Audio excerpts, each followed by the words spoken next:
হাদিস শরীফে রাসূল করিম সাল্লাল্লাহু আলাইহি ওয়াসাল্লাম বলেছেন, প্রতিটি মুমিন মুসলমানকে মরণকালে শয়তান বেঈমান বানাবার শেষ চেষ্টা করে থাকে।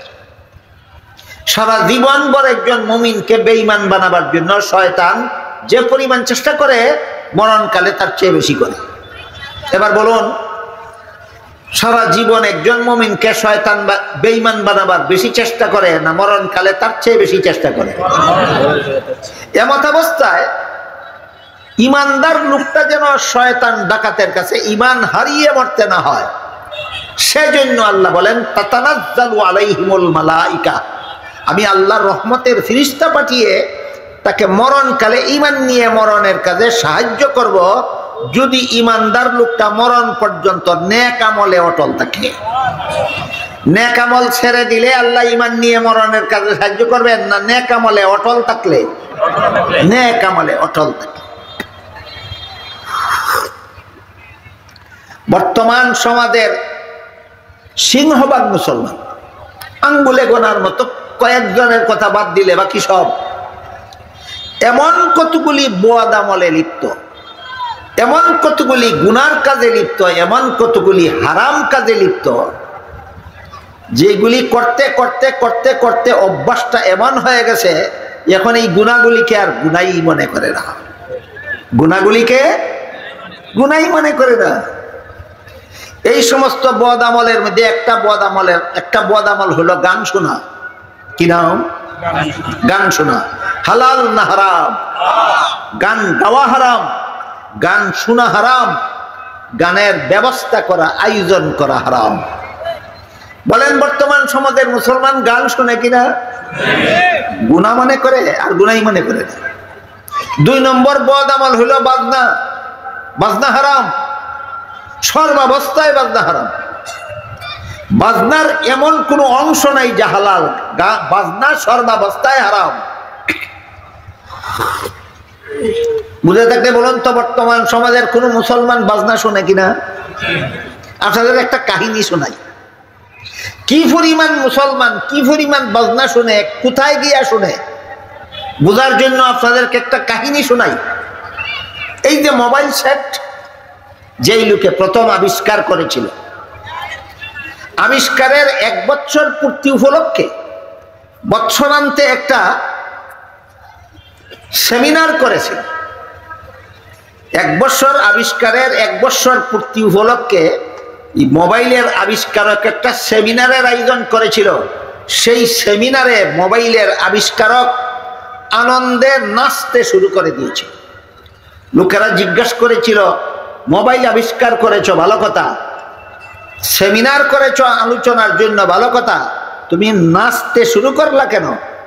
বললো, এমন একটা আনন্দে আজকে আমি আনন্দিত, যে আনন্দের কারণে আমি না নেচে পারছি না। লোকেরা জিজ্ঞাসা করলো, কি আনন্দ তোমার? সে বলল, আনন্দ হলো আজ পর্যন্ত দুনিয়ার কোনো বেঈমান কাফির, দুনিয়ার কোনো ইসলামের শত্রু কোনো অবস্থাতেই মুসলমানের মসজিদের ভিতরে বাজনা বাজার ব্যবস্থা করতে পারেনি। একমাত্র আমি মোবাইল আবিষ্কার করে মুসলমানের মসজিদের ভিতরে বাজনা বাজার ব্যবস্থা চালু করে দিলাম।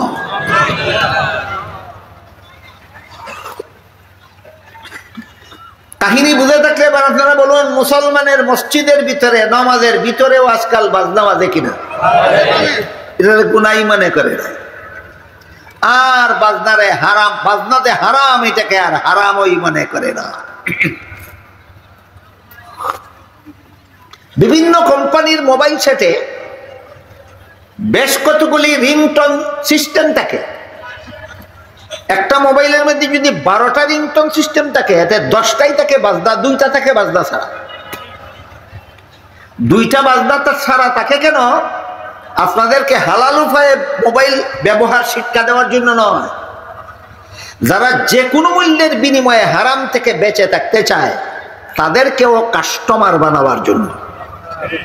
মসজিদের ইমাম সাহেব যেন মোবাইলের কাস্টমার হয়, মসজিদের মুয়াজ্জিন সাহেব যেন মোবাইলের কাস্টমার হয়। তুমি যদি বাজনা না বাজাও, তাহলে বাজনা ছাড়াও রিংটোন সিস্টেম আছে, তবুও মোবাইলের কাস্টমার হও। শেখুল হাদিস সাহেব, মুফতি সাহেব, মুহাদ্দিস সাহেব, তারা যদি বাজনা বাজাতে না চায়, তারাও যেন মোবাইলের কাস্টমার হয়, এদেরকে কাস্টমার বানাবার জন্য অন্তত দুইটা সিস্টেম তাকে বাজনা ছাড়া। আমরা সবাই ইচ্ছা করলে যে কোনো মোবাইল সেটের মধ্যে যে রিংটোন সিস্টেমটা বাজনা ছাড়া সেটা যদি সেটিং করে রাখি, তাইলে সারা দিন ভর শতবার বাজনা বাজাবার হারাম থেকে বাঁচতে পারি। কজন বাঁচার চেষ্টা করে? আমার মনে হয় একজনও না। মসজিদের বাইরে বাজনা বাজানো হারাম, মসজিদের ভিতরে বাজনা বাজানো ডাবল হারাম, মসজিদের নামাজে দাঁড়িয়ে বাজনা বাজানো ডাবল হারাম। প্রতিদিন মসজিদে যাই সওয়াব কামাবার জন্য, মোবাইল পকেটে, মোবাইল এটা অফও করি না, সাইলেন্টও করি না, অন তাকে আমার পকেটের মোবাইল নামাজের জমাতে মসজিদে গিয়ে শরীক হয়ে যায়। নিয়ত করার পর থেকে যত জনে রিং দিল ততবারই মসজিদের ভিতরে নামাজের ভিতরে আমার পকেটে বাজনা বাজতে রইল। হারাম, ডাবল হারাম না ডাবল হারাম? ডাবল হারামের গুনাহ কামাই করে মসজিদ থেকে বাড়িতে আসলো আর মনে মনে বড় আত্মতৃপ্তি বোধ করে নামাজটা জমাতের সাথে পড়ে আসছে।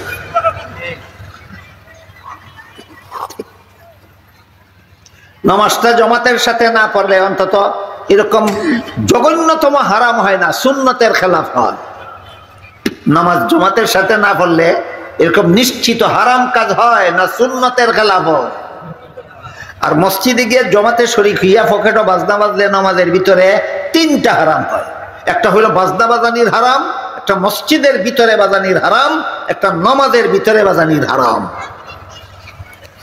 এইভাবে যে দুনিয়ার মুসলমানেরা হারামকে হারামই মনে করে না, এদেরকে আল্লাহ এই দুনিয়ার পুরস্কারগুলি, মরণকালীন পুরস্কারগুলি দিবেন বলে ওয়াদা করেছেন। বদ আমলে লিপ্ত থাকলে না নেক আমলে লিপ্ত থাকলে? নেক আমলে লিপ্ত।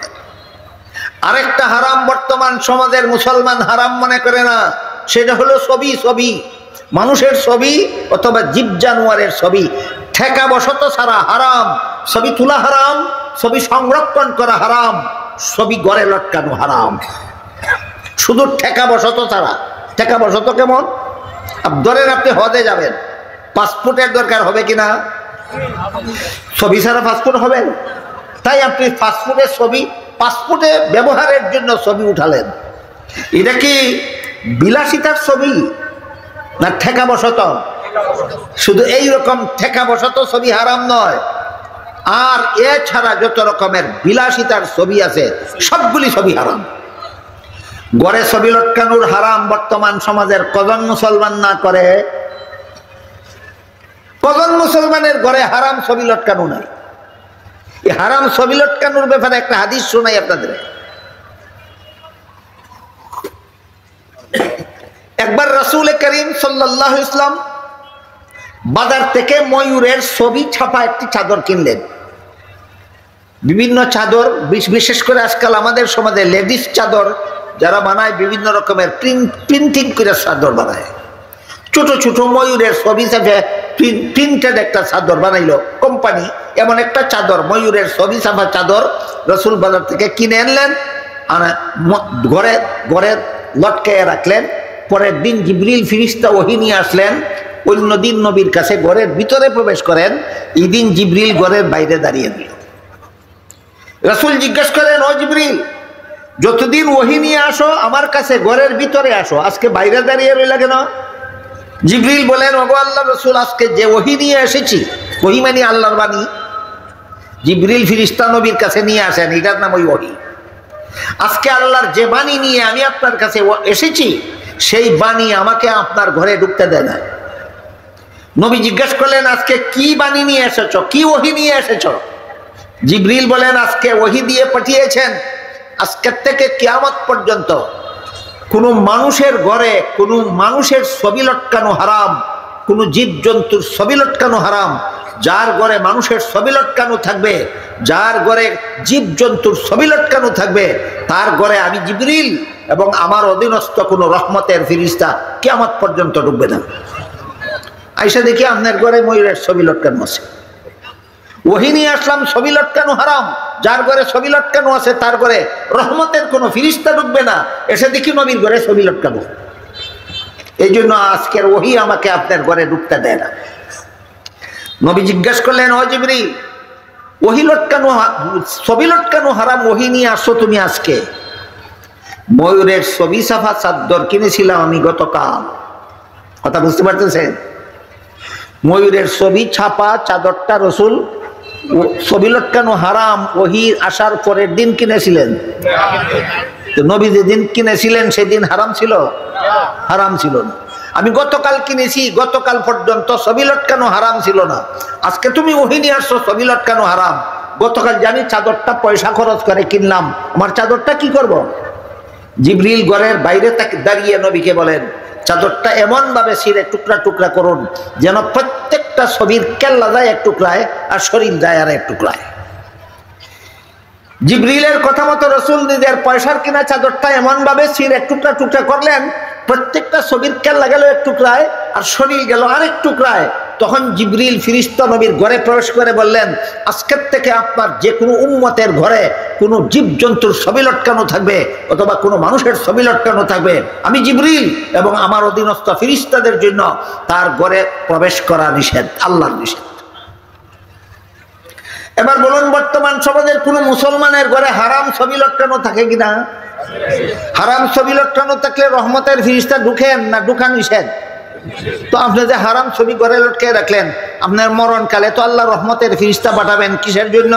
ঈমান নিয়ে মরণের কাজে সাহায্য করার জন্য। আপনি তো ফিরিস্তাদের ঢুকা বন্ধ করে রাখলেন, মরণকালে আপনাকে ঈমান নিয়ে মরণের কাজে সাহায্য করবো শয়তানে নাকি? বুঝেন নাই কথাটা? আপনার ঘরে যে ছবি লটকানো আছে মানুষের, আপনার ঘরে যে জীব জানোয়ারের ছবি লটকানো আছে, আল্লাহ রসুল বলেছেন, জিবরিল ফিরিস্তা বলেছেন কোন রহমতের ফিরিস্তা সেই ঘরে ঢুকবে না। আর আল্লাহ বলেন, তোমার মরণকালে শয়তান ডাকাতের হাত থেকে ঈমান বাঁচাইয়া মরতে হইলে রহমতের ফিরিস্তার সাহায্য লাগবো। তুমি তো রহমতের ফিরিস্তা না ঢুকার ব্যবস্থা করেছ, তোমার মরণকালে ঈমান নিয়ে মরণের কাজে সাহায্য করবো কে? বিষয়টা কি আমাদের বোঝা দরকার? এই জন্য বলেছিলাম, আজকাল অনেক গুনাহ এমন আছে যে গুনাহ যে করতে করতে করতে করতে অবস্থায় এমন খারাপ হয়েছে থেকে আর গুনাহই মনে করে না। এর মধ্যে একটা হইলো মোবাইলের মধ্যে বাজনা রিংটন সেটিং করা হারাম। মসজিদের বাইরে বাজলে একবার কল আসলো, একবার বাজনা বাজলো, একটা হারাম গুনাহ হইলো। মসজিদে গিয়া বাজনা বাজলো, দুইটা হারামের গুনাহ হইলো। নামাজের ভিতরে বাজনা বাজলো, তিনটা হারামের গুনাহ হইল। কাজেই এই মোবাইলের বাজনা রিংটন সেটিং করা এক হারাম, মোবাইলের স্ক্রিনের মধ্যে বিভিন্ন মানুষের অথবা বিভিন্ন জীবজন্তুর ছবি সেভ করা রাখা হারাম। আমার হাতের মোবাইলটা আপনারা এক্ষুনি নিয়ে যান, দেখুন যদি রিংটন বাজনা বাজে, রাকান কাটতে আপনাদের হাতে দিয়ে যাবো, জীবনে আর মোবাইল ব্যবহার করতে না। আমার মোবাইলে যদি কোনো হারাম ছবি সেভ করা পান, মোবাইলটা আগুন দিয়ে পুড়ে ফেলাইবো আপনাদের সামনে, আর জীবনে কোনোদিন মোবাইলে আনতে পারবো। আমার বুকে যতটুকু সৎ সাহস আছে এই সমস্ত হারামের বিরুদ্ধে কথা বলার, ওই সমস্ত মৌলবীদের অন্তরে সেই সৎ সাহস নাই যাদের মোবাইলের মধ্যে হারাম ছবি আছে, যাদের মোবাইলের মধ্যে হারাম বাজনা রিংটন সেটিং করা আছে।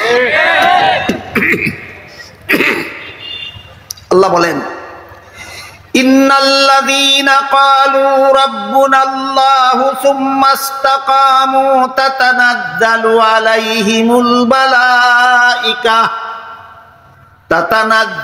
আলাইহিমুল মালাইকাতু আল্লা তাখাফু ওয়া লা তাহজানু ওয়া আবশিরু বিল জান্নাতিল্লাতী কুনতুম তুআদুন।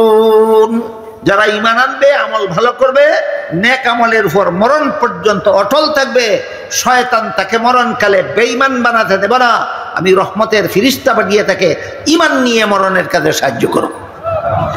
নেক আমলের মরণকালীন পুরস্কার, যাকে বলেন কোনকালীন পুরস্কার? ঈমান নিয়ে মরণের ব্যবস্থা। হাসরের মাঠে নেক আমল, কবরে নেক আমলের পুরস্কার। হাদিস শরীফে রাসূল করিম সাল্লাল্লাহু আলাইহি ওয়াসাল্লাম বলেন, মুনকার নাকির ফিরিস্তা প্রশ্ন করবে ইমানদার নেক আমলওয়ালাকে, মার রব্বুকা, তোমার রব কে? জবাব দিবে রব্বি আল্লাহ। জিজ্ঞাসা করবে মা দীনুকা, তোমার ধর্ম কি? জবাব দিবে দীনি আল ইসলাম। প্রশ্ন করবে মান হাযার রাজুলুল্লাযী বুইসা ফিকুম ওয়া ইউকালু লাহু মুহাম্মদ, মুহাম্মদ নামের যেই ব্যক্তিকে তোমাদের হেদায়েতের জন্য পাঠানো হয়েছিল তার ব্যাপারে তোমার মতামত কি? সে বলবে হাযা মুহাম্মাদুর রাসূলুল্লাহ। এই তিন প্রশ্নের জবাব দেওয়ার সাথে সাথে আল্লাহ ফেরেশতাদেরকে আদেশ করবেন তার কবরের জগৎটাকে প্রশস্ত করে দাও, তার কবরের বাড়িতে জান্নাতের বিছানা বিছাইয়ে দাও, তার গায়ে জান্নাতের পোশাক পরিয়ে দাও, তার কবরের বাড়ির সাথে জান্নাতের দরজা করে দাও, যেন কিয়ামত পর্যন্ত কবরে শুয়ে শুয়ে জান্নাতের সুখ শান্তি করতে দেখে। যেগুলো কবর জগতে ঈমান আমলের পুরস্কার, হাসরের মাঠে ঈমান আমলের পুরস্কার। আল্লাহ তাদেরকে হয়তো হিসাব নেবেন না, আর না হয় সহজ হিসাব নেবেন। সহজ হিসাবের বিবরণ দিয়ে রাসূল বলেন, নিয়মিতই নেক আমল করছিল, মাঝে মধ্যে ঠেকাবশত বেগাত হয়ে গেছিল, আল্লাহ এই বেগাতগুলি দেখাইয়া বলবেন তোমাকে মাফ করে দিলাম। হাসরের মাঠে নেক আমলের পুরস্কার। তারপর ঈমান এবং আমলের চূড়ান্ত পুরস্কার হইল জান্নাত। সেই জান্নাতের বিবরণ দিয়ে আল্লাহ বলেন, মান আমিলা সালিহাম মিন যাকারিন আও উনসা ওয়া হুয়া মুমিন ফালানুহইয়ান্নাহু হায়াতান তাইয়্যিবা। কোন মানুষ যদি মুমিন হয় আর আমল ভালো করে, তাহলে সে পুরুষ হোক অথবা নারী হোক, আমি তাকে পবিত্র জীবন দান করব। পবিত্র জীবনের এক ব্যাখ্যা আছে দুনিয়াতে পবিত্র জীবন, পবিত্র জীবনের আরেক ব্যাখ্যা আছে আখিরাতে পবিত্র জীবন। আয়াতের ব্যাখ্যায় তাফসীরের কিতাবে লেখা আছে, ইমানদার নেক আমলের পরকালীন পবিত্র জীবনের নাম জান্নাতি জীবন। বলুন, ইমানদার নেক আমলওয়ালার পরকালীন পবিত্র জীবনের ব্যাখ্যা কি? জান্নাতি জীবন। আমি পরকালে তোমাকে জান্নাতি জীবন দান করব। একটু পরে যদি আমার স্বাস্থ্য মানায় আর আপনাদের ধৈর্যে মানায়, তাহলে দুনিয়ার পবিত্র জীবনের কথা ব্যাখ্যাটা একটু পরে বলবো। এর আগে আরো কিছু কথা বলার বাকি আছে। আল্লাহ বলেন, এই গুণ বিশিষ্ট লোকেরা ঈমান, আমল, সহিহ নিয়ত, নবীর তরিকা। কত গুণ? 4 গুণ। ঈমান, আমল, সহিহ নিয়ত, নবীর তরিকা মুখস্থ করে ফেলবেন, জীবনে কোনোদিন যেন ভুলেন না বলে। ঈমান, আমল, সহিহ নিয়ত, নবীর তরিকা, এই 4 গুণ বিশিষ্ট লোককে আমি পবিত্র জীবন দান করব। আখিরাতের পবিত্র জীবন মানে জান্নাতি জীবন। আর এই 4 গুণ বিশিষ্ট লোক সম্পর্কে আল্লাহ আরেকটা কথা বলেছেন ফাঁকে, সেটা হলো মিন যাকারিন আও উনসা। এই 4 গুণ বিশিষ্ট লোকটা পুরুষ হোক অথবা নারী হোক। বলুন তো, কোনো মানুষ যদি মুমিন হয়, মানুষ বলতে শুধু পুরুষ বোঝায় না শুধু নারী বোঝায় না উভয়কেই বোঝায়? কোনো মানুষ যদি মুমিন হয় এর দ্বারাই তো নারী পুরুষ বোঝায়। কিন্তু আল্লাহ আবার আলাদাভাবে পুরুষ হোক অথবা নারী হোক কেন বললেন? একটা তথ্যের দিকে ইঙ্গিত করার জন্য। সেটা হলো, পুরুষের মধ্যে আর নারীর মধ্যে অনেক ক্ষেত্রেই ব্যবধান আছে, শুধু আল্লাহর কাছে পুরস্কার পাওয়ার বেলায় ব্যবধান নাই। এই কথাটা বোঝাবার জন্য আল্লাহ মিন যাকারিন আও উনসা বলেছেন। পুরুষ পুরুষের আমল করে আল্লাহর কাছে যেই পুরস্কার পাবে, মহিলা মহিলার আমল করে আল্লাহর কাছে সেই একই পুরস্কার পাবে। এবার বুঝে থাকতে বলেন, নারী পুরুষ এক জায়গায় সমান আছে। কোন জায়গায়? আল্লাহর কাছে পুরস্কার পাওয়ার বেলায়। কয়েকটা উদাহরণ দিচ্ছি, শুনুন।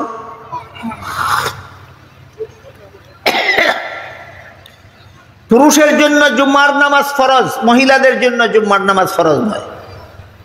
পুরুষের জন্য ঈদের নামাজ ওয়াজিব, মহিলাদের জন্য ঈদের নামাজ ওয়াজিব নয়। পুরুষের জন্য 5 বেলার নামাজ এবং তারাবিহের নামাজ জামাতের সাথে পড়া সুন্নত, মহিলাদের জন্য নামাজের জামাত সুন্নত নয়।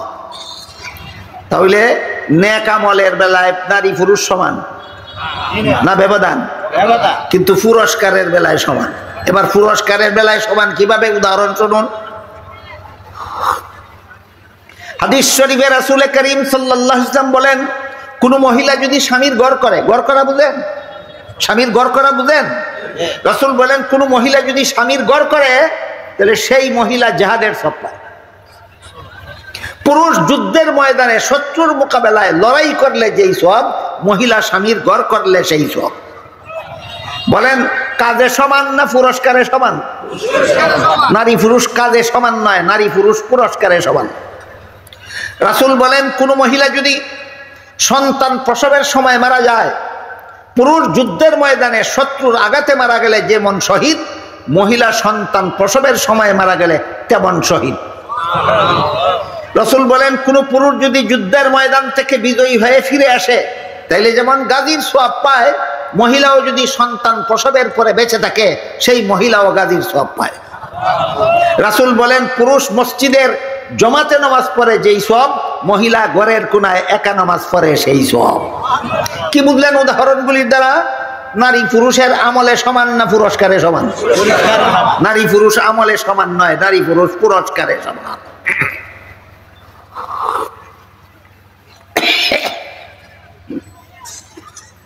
পুরুষের জন্য জিহাদের সওয়াব আছে, মহিলাদের জন্য জিহাদের সওয়াব আছে। পুরুষের জন্য শহীদের সওয়াব আছে, মহিলাদের জন্য শহীদের সওয়াব আছে। পুরুষের জন্য গাজীর সওয়াব আছে, মহিলাদের জন্য গাজীর সওয়াব আছে। একই কাজের দ্বারা না ভিন্ন ভিন্ন কাজের দ্বারা? ভিন্ন ভিন্ন কাজের দ্বারা। এই হিজবুত তাওহীদের শয়তানেরা এই পার্থক্য মানতে রাজি নয়।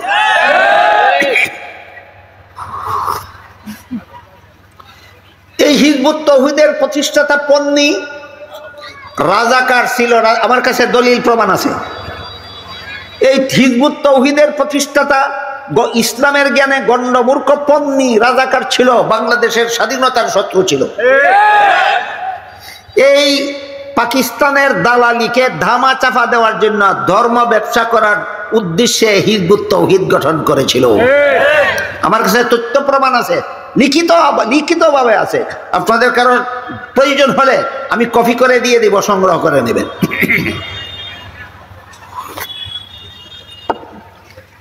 এদের মহিলাদের জেহাদে আর পুরুষের জেহাদে কোনো বেশ কম নাই। এদের মহিলাদের শহীদে আর পুরুষের শহীদে কোনো বেশ কম নাই। এদের মহিলাদের গাজী হওয়ায় আর পুরুষের গাজী হওয়ায় কোনো বেশ কম নাই। মুহাম্মাদুর রাসূলুল্লাহর ইসলামে নয়, ইসলামে পুরুষের জেহাদে আর মহিলাদের জেহাদে বেশ কম আছে। মুহাম্মাদুর রাসূলুল্লাহর ইসলামে আর এদের ইসলামে পুরুষের শহীদে আর মহিলাদের শহীদে বেশ কম আছে। পুরুষের গাজী আর মহিলাদের গাজী বেশ কম আছে। তাহলে পন্নীদের ইসলাম আর মুসলমানের ইসলাম একই না ভিন্ন? ভিন্ন। এতক্ষণে কি বুঝলেন? নারী পুরুষ এক ক্ষেত্রে সমান, কাজের বেলায়, আমলের বেলায়, না আল্লাহর কাছে পুরস্কার পাওয়ার বেলায়। একটা উদাহরণ দিচ্ছি শুনুন। একবার একজন মহিলা রাসূল করিম সাল্লাল্লাহু আলাইহি ওয়াসাল্লামের কাছে অনুমতি চাইল। বলল, ওগো আল্লাহর রাসূল, আপনার ইমামতিতে যখন মসজিদে নববীতে 5 বেলার নামাজের জামাত চলে, আমি সেই জামাতে শরীক হতে চাই, আপনি অনুমতি দিলে। কারণ মদিনা শরীফের জামাতে শরীক হলে এক রাকাতে 50,000 রাকাতের সমান সওয়াব। রাসূল বললেন, এই সওয়াবটাই তুমি পাবে ঘরের কোনায় একা পড়লে। পুরুষ মসজিদের জামাতে শরীক হয়ে নামাজ পড়ে যেই সওয়াব পাবে, মহিলা ঘরের কোনায় একা নামাজ পড়লে সেই সওয়াব পাবে। এমন এক হাদিসে আল্লাহ রাসূল বলেন, খায়রু মাসাজিদিন নিসায়ে কারু বুয়ুতিহিন্না, মহিলাদের শ্রেষ্ঠ মসজিদ তাদের ঘরের কোনা। মহিলাদের শ্রেষ্ঠ মসজিদ ঘরের কোনা। বুঝে থাক রাসূলের হাদিসগুলি বুঝে থাকতে বলুন। পুরুষ মসজিদের জামাতে নামাজ পড়ে যেই সওয়াব, মহিলারাও সেই জামাতে শরীক হলে সেই সওয়াব, না ঘরের কোনায় একা পড়লে সেই সওয়াব। তাহলে রাসূল মহিলাদেরকে মসজিদের জামাতে শরীক হতে বলেছেন, না ঘরের কোনায় একা পড়তে বলেছেন? যে পুরুষ জামাতে ফিরে যেই সব, মহিলা ঘরের কোনায় একা ফিরে সেই সব। তাহলে নমাজে সমান হইল নাকি সওয়াবে সমান হইল?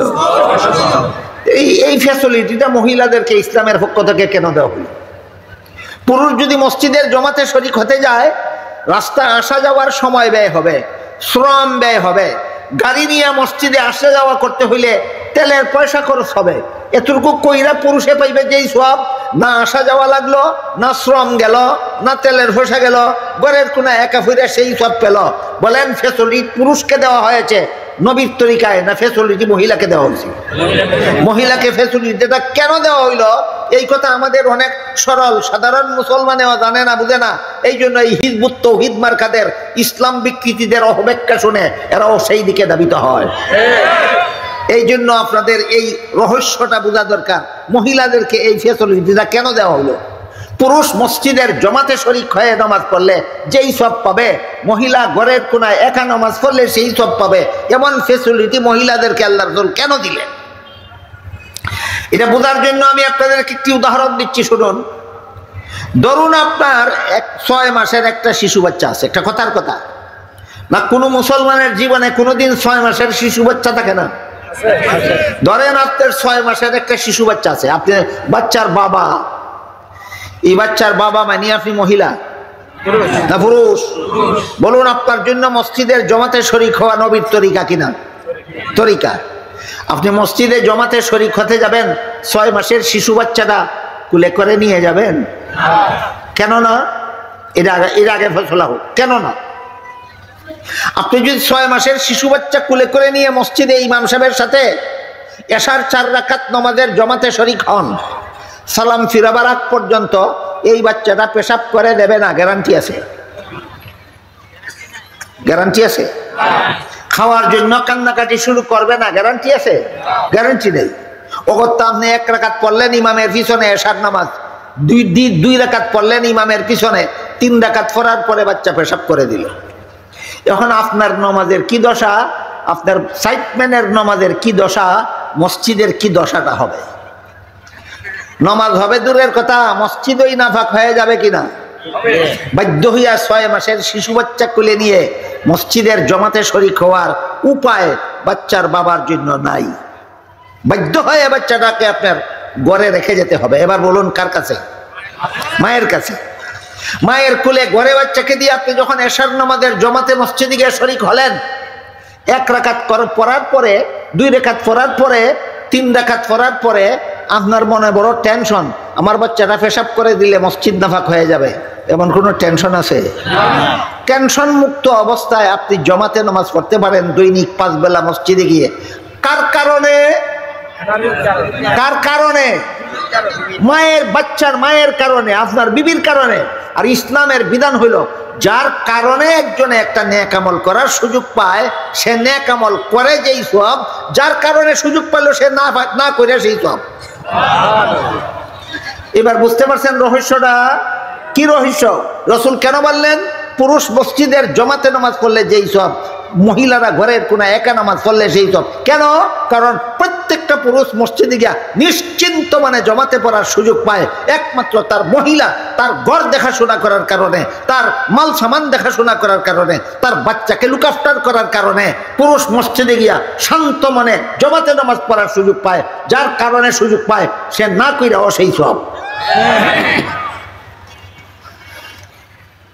এই বিষয়গুলি, পার্থক্যগুলি বুঝাবার জন্য আল্লাহ পাক রব্বুল আলামিন মান আমিলা সালিহাম মিন যাকারিন আও উনসা বলেছেন।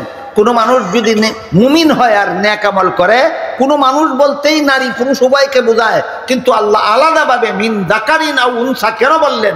পুরুষ হোক অথবা নারী হোক, এই কথা বলে বুঝাতে চান যে নারী পুরুষে অনেক কাজেই পার্থক্য আছে, কিন্তু আল্লাহর কাছে পুরস্কার পাওয়ার বেলায় কোনো পার্থক্য নাই। এই কথাটা বোঝাবার জন্য আল্লাহ নারী পুরুষের কথা আবার আলাদাভাবে উল্লেখ করে দিয়েছেন। নারী পুরুষ এক বেলায় সমান, আল্লাহর কাছে পুরস্কার পাওয়ার বেলায় সমান। পবিত্র কোরআনের সূরা আহজাবের 33 নম্বর আয়াতের শুরুতেই আল্লাহ বলেন, ওয়াকারনা ফি বুয়ুতিকুন্না ওয়ালা তাবাররাজনা তাবাররুজাল জাহিলিয়াতিল উলা।